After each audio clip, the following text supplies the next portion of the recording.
So we're given two functions here and we want to subtract them and then evaluate at -1.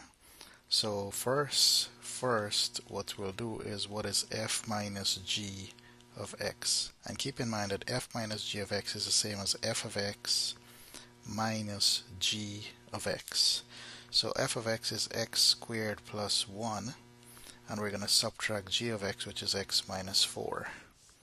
So that becomes x squared plus 1 minus x plus 4 by distributing the negative, which can be simplified as x squared minus x plus 5. So this is f minus g of x. But we want to know what is f minus g of -1. So now what we do is replace all our x values with -1. And if we simplify this, we have 1 plus 1 plus 5. So f minus g of -1 is equal to 7. If we look at our next problem, given f of x and g of x, we want to find the composition of f composite g of x. So what we'll do is start out by writing the function f, which is x squared minus 1, but keep in mind that this here has to be replaced with g of x. So that becomes 3 over x plus 1 quantity squared minus 1. And this could be simplified as 3 over x plus 1 times x plus 1 minus 1, which is the same as 3 over x squared plus 2x plus 1 minus 1, and finally that's 3 over x squared plus 2x, and that is f composite g of x.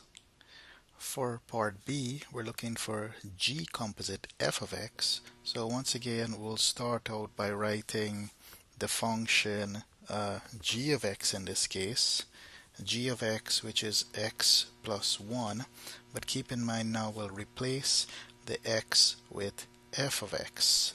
So this becomes 3 over x squared minus 1 plus 1.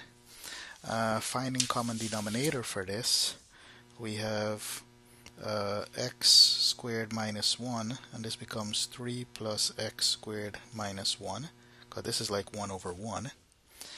And finally, g composite f of x could be simplified to x squared plus 2 over x squared minus 1. And then part C to this asks if f of x and g of x are inverse to each other. And we know the only way that f of x and g of x are inverse to each other is if f composite g of x is equal to g composite f of x, and that must be equal to x. But this is not true for our example. Okay, these were not true. So they are not inverse of each other. Now if f composite g of x, if this here was equal to x, and if this here was equal to x, then we would say that they are inverse, but in this case they are not inverse. Our final problem has two parts, which is f plus g of x, which is just the sum of two polynomials, because this is equal to the same as f of x plus g of x, and that becomes x over x plus 7 plus x cubed, which is like x cubed over 1.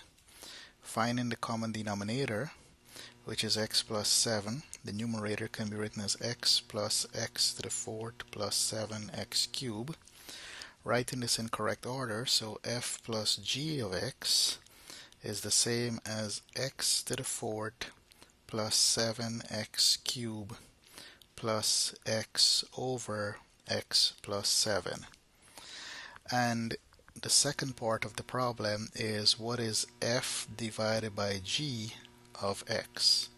Now this is the same as f of x divided by g of x.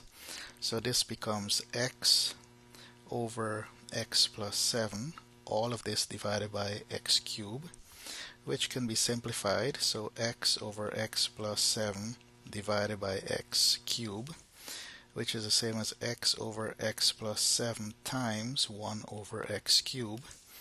And this could be simplified to as 1 over x squared times x plus 7, or we can write 1 over x cubed plus 7x squared.